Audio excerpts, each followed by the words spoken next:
हर हर महादेव।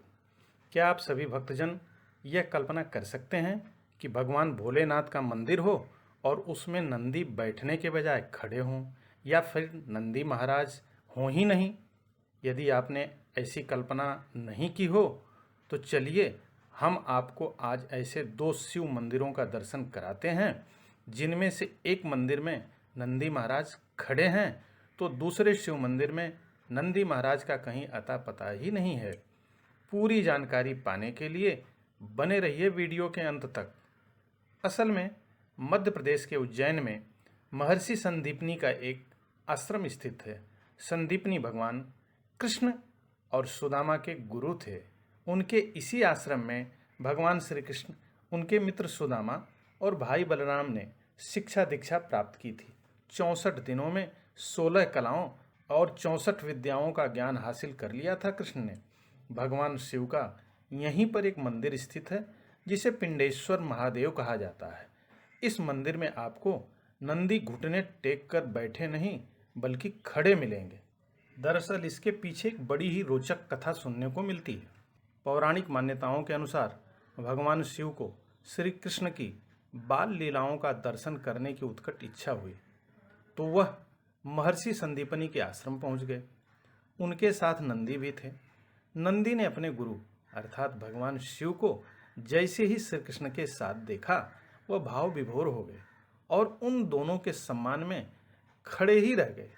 आज भी कुंडेश्वर मंदिर में नंदी की खड़ी प्रतिमा भक्ति भाव और समर्पण के उसी दृश्य की याद दिलाती है। माना जाता है कि इस शिव मंदिर की स्थापना द्वापर युग में हुई थी, लेकिन शिव भक्तों के लिए यह मंदिर आज भी उतना ही महत्वपूर्ण है जितना द्वापर युग में हुआ करता था। आज भी दूर दूर से भक्त संदीपनी आश्रम में स्थित भगवान शिव के इस मंदिर में नंदी जी की दुर्लभ मूर्ति के दर्शन करने आते रहते हैं। कभी ये आश्रम चारों ओर से घने बनों तथा फलदार पेड़ों से घिरा रहता था। कहते हैं भगवान श्री कृष्ण अपने मित्रों के साथ मिलकर यहीं पर जंगल में ईंधन के लिए लकड़ियां चुनने आया करते थे। अब हम आपको देश के उस इकलौते मंदिर में लिए चलते हैं जहां नंदी की प्रतिमा है ही नहीं। दरअसल महाराष्ट्र के नासिक में गोदावरी तट के पास कपालेश्वर महादेव का मंदिर स्थित है। यहाँ भगवान शिव की प्रतिमा तो है, लेकिन उनके वाहन नंदी का कहीं अता पता नहीं है। पौराणिक कथा के अनुसार ब्रह्मदेव के 5 मुख थे, जिनमें से 4 मुख तो वेदोच्चारण करते थे, लेकिन 5वां मुख हमेशा लोगों की बुराई किया करता था। एक बार इंद्र सभा में ब्रह्मदेव का 5वां मुख जब भगवान शिव की लगातार निंदा करने लगा तो शिव क्रोधित हो गए और उन्होंने क्रोध में आकर ब्रह्मा के उस मुख को धड़ से अलग कर दिया। इससे भगवान भोलेनाथ पर ब्रह्म हत्या का पाप लग गया। इस पाप से मुक्ति पाने के लिए भोलेनाथ असमंजस में पड़े थे कि उन्हें एक बछड़ा मिल गया। उसी बछड़े ने शिव जी को ब्रह्म हत्या का पाप से मुक्ति दिलाने का उपाय बताया। असल में उस बछड़े पर भी अपने मालिक की हत्या का पाप लगा था, जो ब्राह्मण कुल से था, और वही उपाय करके उसने ब्रह्म हत्या के पाप से मुक्ति पाई थी। बछड़े ने शिव जी को नासिक के पास स्थित राम कुंड में स्नान करने को कहा।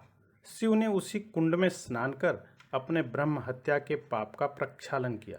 भोलेनाथ ने उस बछड़े को उस समय अपना गुरु मान लिया और उन्होंने अपने इस मंदिर में गुरु भाव से नंदी को सामने बैठने से मना कर दिया, क्योंकि ऐसा करना उन्हें गुरु का अपमान लगता था।